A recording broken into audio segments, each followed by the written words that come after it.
and welcome to the Unmute Now podcast. My name is Natasha Latcham, and with me today are my fellow co-hosts, Yolande Robertson Green. Hi, everyone. Raquel McKee. Hi, everybody. And Angela Ifanaja. Hi, everyone. And with us today, we have two special guests who are here to discuss the International Decade for People of African Descent. Yes, that's a mouthful, but it's important. And we have Laurie Gatsi-Barnett. Welcome. Hi, welcome. And Dr. Livingstone Thompson. Welcome. Welcome. Hi, guys. Thank you. Thank you. Excellent. So just before we get into our discussion, I'm going to have Laurie Gatsi-Barnett just to introduce herself and give us a brief give us some little tidbits about herself and her involvement in the African and Caribbean community, and then we'll ask Dr. Thompson to do the same. So take it away, Laurie. Thanks, Natasha, and hi, ladies, and your audience. Well, for me, I've been in Northern Ireland for 16 years, predominantly as an entrepreneur, both, I think, privately and also socially, which is more so now. My particular area of interest is with business, whether it's development, as far as trying to make sure in our businesses we're doing the best we can, and obviously getting some economic stability too. So I think pretty much that's me. If it's anything to do with business, I probably am right in the middle of that conversation. So yeah, that's me. Look forward to more of this conversation. Thank you. Thank you so much. And Dr. Thompson? Yes, thank you. Thank you, friends. I have been on the island of Ireland for about 20 years. 5 of which in Northern Ireland. For those other years in the Republic of Ireland, I was teaching at universities in the Republic. Since being here, my role here has been basically twofold. I work full-time as a cleric, as an ordained Protestant minister, and I also have the pleasure now of leading the management board for the African and Caribbean Support Organization. So my role is in the area of community development, community empowerment, and against that background also, I have particular interest in cultural awareness training for both companies, private firms, as well as for public bodies. Excellent. So we're talking to the right people. We're all about business and community in this community, yes? And we're going to call Laurie out for her very modest introduction, because I know that she's very well involved in community work with her own all-female led group. Yes. So we're going to hear more about that in due course, Laurie, but we also want to congratulate you on the Join Her Network foundation that you lead. So really good job. And also your position on the ACSONI as well, working group of strategy. But we'll get to that. We're going to keep the discussion. That's why I'm on unmute. I'm being unmuted. Hey, there we go. Thank you. So, Dr. Livingstone, I'm going to put you first in the hot seat. So the UN General Assembly has proclaimed 2015 to 2024 as the International Decade for People of African Descent, or what we call POAD. Now, as the chair for the board of ACSONI, can you tell us perhaps some things that the organization is planning or maybe working towards to bring awareness or acknowledgement of this decade? Because there's still a lot of people who don't know that we're currently in the decade or what it's about. Can you speak to that? Yes, and precisely for that reason, the work we have been doing primarily so far has been a work of what we may call raising awareness. It was to my surprise, indeed shock, that nowhere within the, shall we say, the community space or the public narrative, governmental or otherwise, was there any conversation about the UN Decade for People of African Descent, which is really ironic when you consider the relationship between states like the UK and people of African descent, not least because of the involvement that there has been in what may call colonial Britain, but much more critically, what has been the involvement of states like the UK in the enslavement of people of African descent. This is really a tragedy. In fact, I may say it's a travesty that in an opportunity to recognize the decade, there was not even so much as all we have was a mention of it in the parliament to say we do not need to do anything because we're doing everything already. So that has been the challenge, really, to raise awareness to say there is this decade and why it is that is critical for a state like the UK, but certainly a devolved region like Northern Ireland, not to take this for granted. At the time, let me just give you an example why it is so critical that states be aware of this. At the time when slavery was abolished in 1833, there were about 100 families here in on the island of Ireland who held about 16,000 people enslaved. And how we know that is because of the request that was made by these individuals for recompense, a recompense which in a sense that was continued to be paid for until 2015. So it's really sad that there was such low awareness. So what we do hope, and what ACSONI has been primarily doing, is simply raising awareness to say, there's an issue here, folks. But from the point of view of ACSONI, it is critical because we have a very significant African and Caribbean community here making significant contribution. And we don't want people to imagine that somehow it is simply of recent vintage that we have engagement of people of African descent engaging with this state. So it is critical that we raise that awareness, and that's where our work has been fundamentally so far. So Dr. Livingstone, if I may ask you if you'd give us some practical examples of how you're raising awareness, because to me, the fear is you might be preaching to the converted if the awareness is within our community and it's not getting to where it needs to really go. So can you just give us some examples? So that's a good point. So the first place where I figured it was critical to be raised was in the racial inequality subgroup. The racial inequality subgroup is that government, that body set up by government to, in a sense, have a monitoring oversight of the racial equality strategy, which happened to almost run concurrently with the decade 2015, 2014 to 2025. So that was the first place where it was raised. To my surprise, there was a fair bit of pushback as well, even from people who I would have hoped for some kind of a support in seeing this needed to come to fore. So after about 18 months of pressing that this becomes an agenda item for the racial inequality subgroup that having been achieved, we're satisfied now that the racial inequality subgroup appreciates it's a part of the work. The second place had to do with what we call the racial inequality champions. Each department of government has an individual who is designated a racial inequality champion. And so the next task was to ensure that in each department of government, there is, at least from the point of view of the racial inequality champion, there is awareness of what needs to happen, what the decade is about, and how it can happen. The third place where the awareness has been raised is actually in our meetings and our conversations with the First Minister and the Deputy First Minister, in a sense, putting out the challenge to them to say, how can we really make a case for silence or exclusion in relation to this? So at least I'm satisfied now that the Northern Ireland Executive Office is giving attention to this and is looking to be very concrete now. Apart from that, radio stations, television, newspapers, and otherwise online in terms of these are the ways in which they're raising it, the awareness is being raised. But of course, within our own community, when we meet and when we have our exchanges in the different social media groups. Okay, thank you. Well done. Excellent. Thanks so much for that clarification there, Dr. Livingstone. Now, Laurie, just to bring you in here, the General Assembly has given a theme for the International Decade for People of African Descent. And that theme is People of African Descent, Recognition, Justice, and Development. Now, what are your thoughts about that theme in general and in a community context here for our community in Northern Ireland? So being that the theme is about justice, what do we do now as government, as legislation, as a means of making sure that history never repeats itself? I think that's really what we're asking for, because an apology is great. Giving us some money towards projects is fine. But I think that the bigger thing is, the children who are going to live beyond our time and generations to come, they need to have that history will never, ever be the same.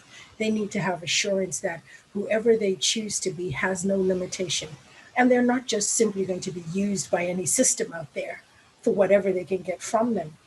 So I think for me, for that is it's a personal conversation, because I know we're all sitting here today, but there's decades of history that exists for all of us. And wanting that put right is a very uncomfortable conversation. So I think first things first is it shouldn't be a difficult understanding point for people to have a conversation around this. Be uncomfortable, yes, but let's make some realistic adjustments to acknowledging people who are part of our community, who historically, by virtue of our ancestors, there's a lot that has been put into a lot of these communities and economies. So it's a very small ask, what we're asking for from a justice perspective. And I think equally just to celebrate people. You know, it's one thing to see me and know me, but it's another thing to actually take time to understand where I'm coming from, why I'm asking for what I'm asking for, what involvement that you can do, not only from an ally's perspective, but to get more involved by understanding. You know, you ask that of me, so in return, I'm asking that of you. So I think that's where the request is coming from. And I hope that people will take more proactive steps in order to make that a reality and not make it difficult. You know, if we bring you a paper and we have evidence that we've had to search for, mind you, because this evidence is not easily accessible. A lot about, I think, the decade, especially, and decades rather, of African heritage history is lost, not only by virtue of the individuals we will never have to answer questions for us, but simply because, you know, people have gone out of their way to make it inaccessible too. So when we're starting to find it, which we will, and we're already proving that we are finding it, you know, it's only normal and natural for us to have questions and expect you to answer them. So I think the theme is ideal. One of the questions that I've got in my head, and I'm going to pose this to you, Dr. Livingstone, is around the fact that the UK government is so reluctant to embrace and act on the United Nations Declaration for a decade for people of African descent. But I'm thinking now about how that applies to us here in Northern Ireland, and wondering, since we are a devolved region, is there likely to be any issue with Northern Ireland celebrating the decade if the UK is not? And is ACSONI taking this on board in their ask? Yeah, we anticipate that there will be some challenges, and there are three areas in which we believe that there will be challenges.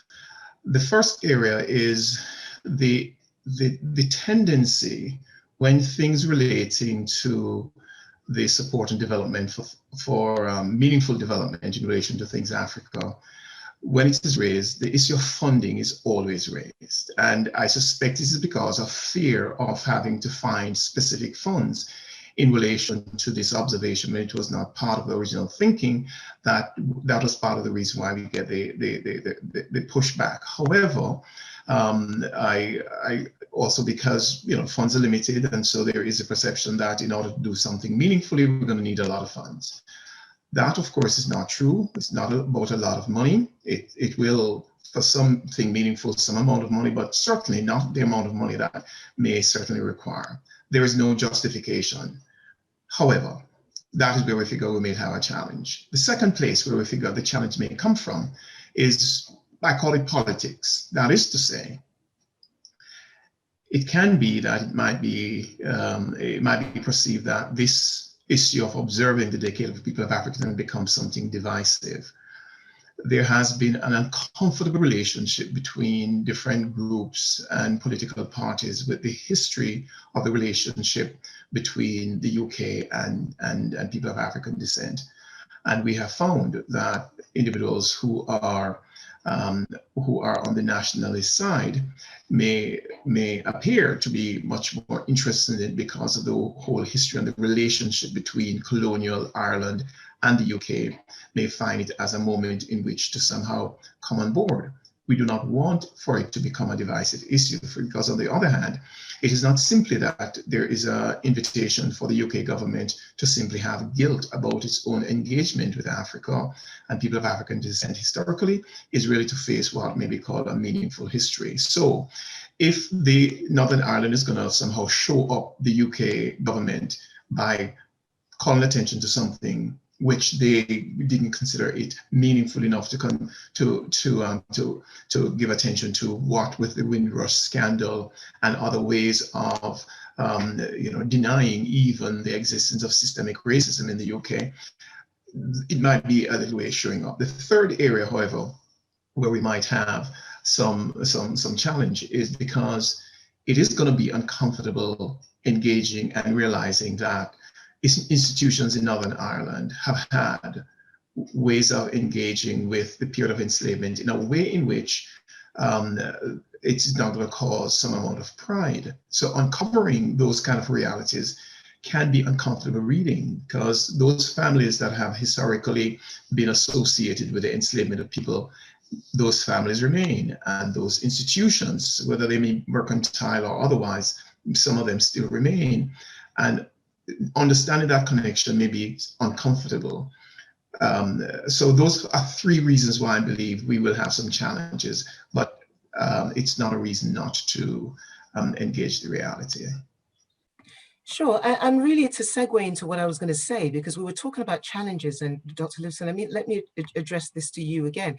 You know, here in Northern Ireland, we have more people who identify as African, due to being born on the continent, for example, as opposed to those who identify as being of African descent. So I'm just wondering what sort of challenge, if any, do you think this presents in the decade being fully embraced, highlighted and celebrated even within our communities? Well, to be honest, while I recognize that as a kind of a intra-community dynamic, the question of those who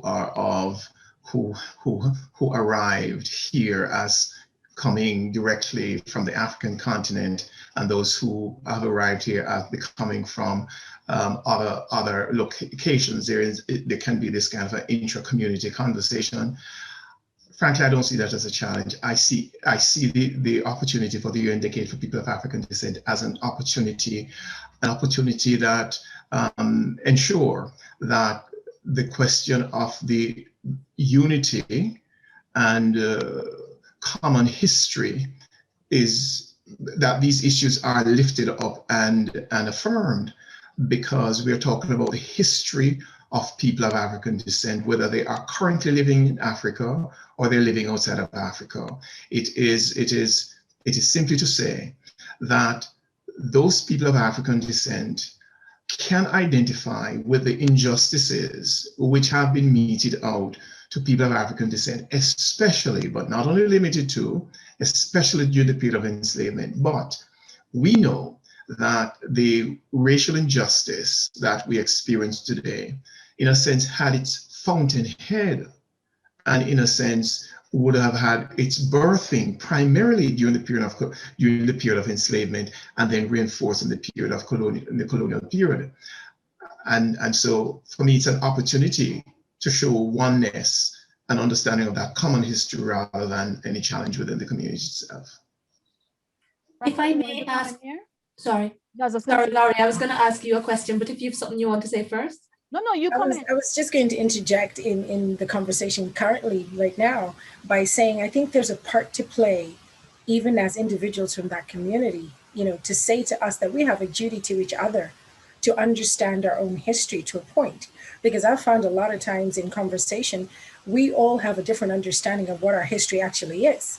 So I think as communities, there's a reconciliation of each other that colonialism robs us of, because the idea is to divide and conquer, right? So when we are all congregated together, that mentality sometimes is pre-existing. So we have a preconceived idea of each other without understanding that we face the same common problem. So I think as a means of going forward, addressing that, and maybe even a reconciliation, with the UN decade itself, the justice is us recognizing that we're more together than we actually are apart is really significant. Yeah. The two other themes under the decade are development and recognition. And as you were speaking there, it strikes me that that is part of the development that needs to take place within our community, and rather than that, outside of our community, for people to recognize the histories of these different the people of African descent, and to invest in the development. There is so much to be valued and respected and to be drawn from that. And I was just wondering there, Laurie, you know, do the African and Caribbean community in Northern Ireland have specific things that they would like to see happen during this decade and beyond as a bit of a legacy? Don't be so afraid to see us beyond the entertainment. You know, I would like to believe that we have more to offer. Way more. Entertaining you. You know, I'm sorry. You know, I want to see us dance and I want to see us sing, but I want to see us being anchors. I want to see us having a pivotal, even a co-chairing, a co-hosting from that perspective, because it just reinforces the idea that we're capable, we have the abilities. And again, it's that development piece. And then it's also looking at from a legislative perspective. You know, if we can have protection for endangered species of animal, what about endangered species of human? Excuse me. I'd like to argue there should be something legislative about that, because there's a duty of care to us as individuals by knowing the violations. I mean, with all due respect, we look and we reflect and we see what happened with the Holocaust and we see what happened to other communities. Why is there any difference when you're looking at the Black community to have them be valued in the same capacity? Have we not worked hard enough?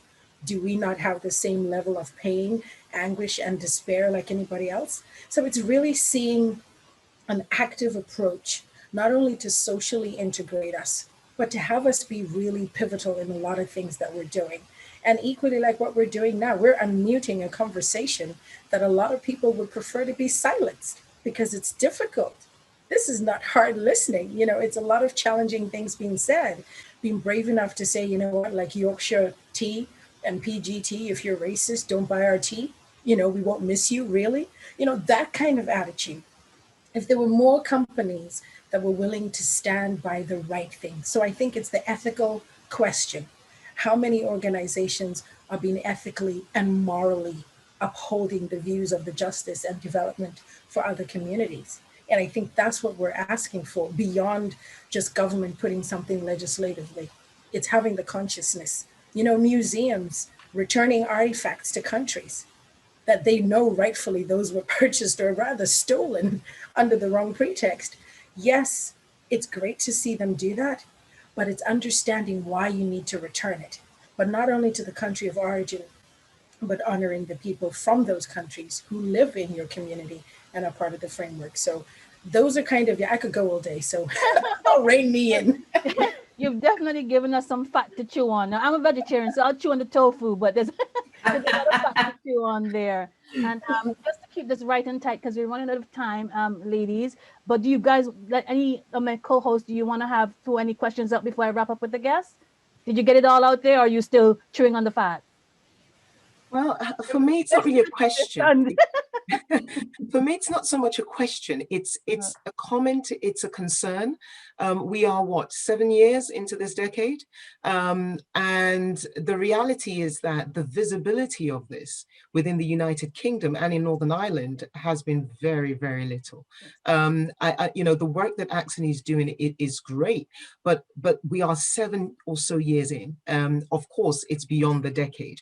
But when there's international focus on this within this decade, and we're really only kind of getting started here in Northern Ireland with 3 years left of it, I just have a concern that we've obviously started off quite late. There's a lot of work to do, a lot of ground to cover. And I think within our own communities, there is so much awareness. I mean, you could stop Joe Bloggs on the street and ask them, oh, do you know, by the way, that it is the decade of, and I'm like, oh, really? And they're within the community.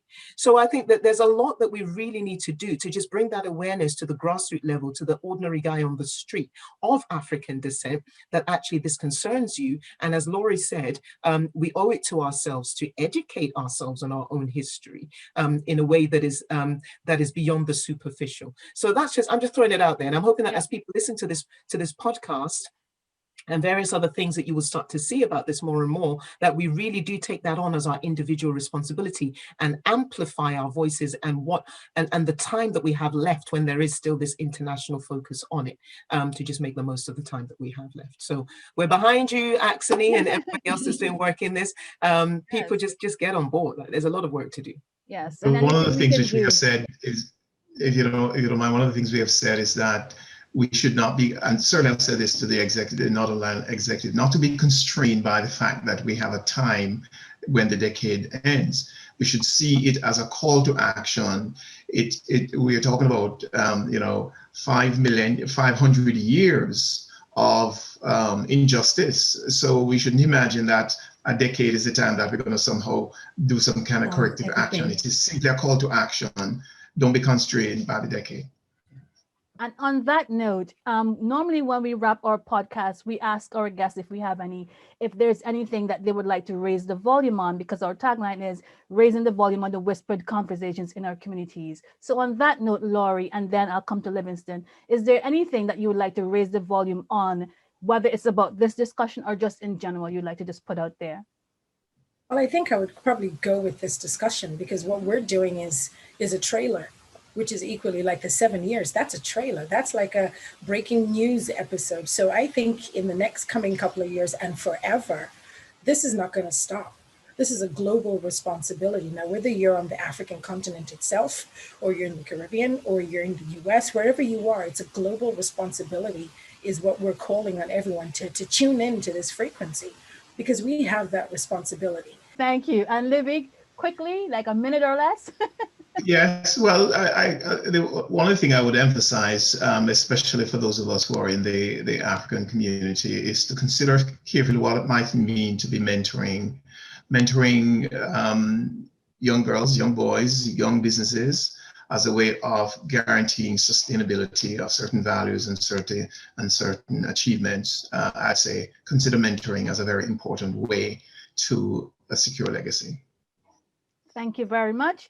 And in wrapping up, I just want to thank the guests, Laurie Gatsi-Barnett and Dr. Livingstone Thompson, for joining us today. We hope you, our audience, have learned something new, and you will take some sort of action in helping to bring awareness to the people of African descent and the UN decade for the recognition of that. In wrapping up, would you like to share any of your social media handles for our guests to follow you on? No? Well, if you follow Laurie Gatsi-Barnett, I'm sure you can find me there in everything, Facebook and stuff. Yeah, well, whether Twitter or LinkedIn or Facebook, you will find and do share. I'll put them in the comments below in the YouTube box. But on behalf of On Mute Now, thank you very much for joining us. You can find us on Twitter, Instagram, Facebook at On Mute Now, and email us at onmutenow1@gmail.com. Thank you. See you next time.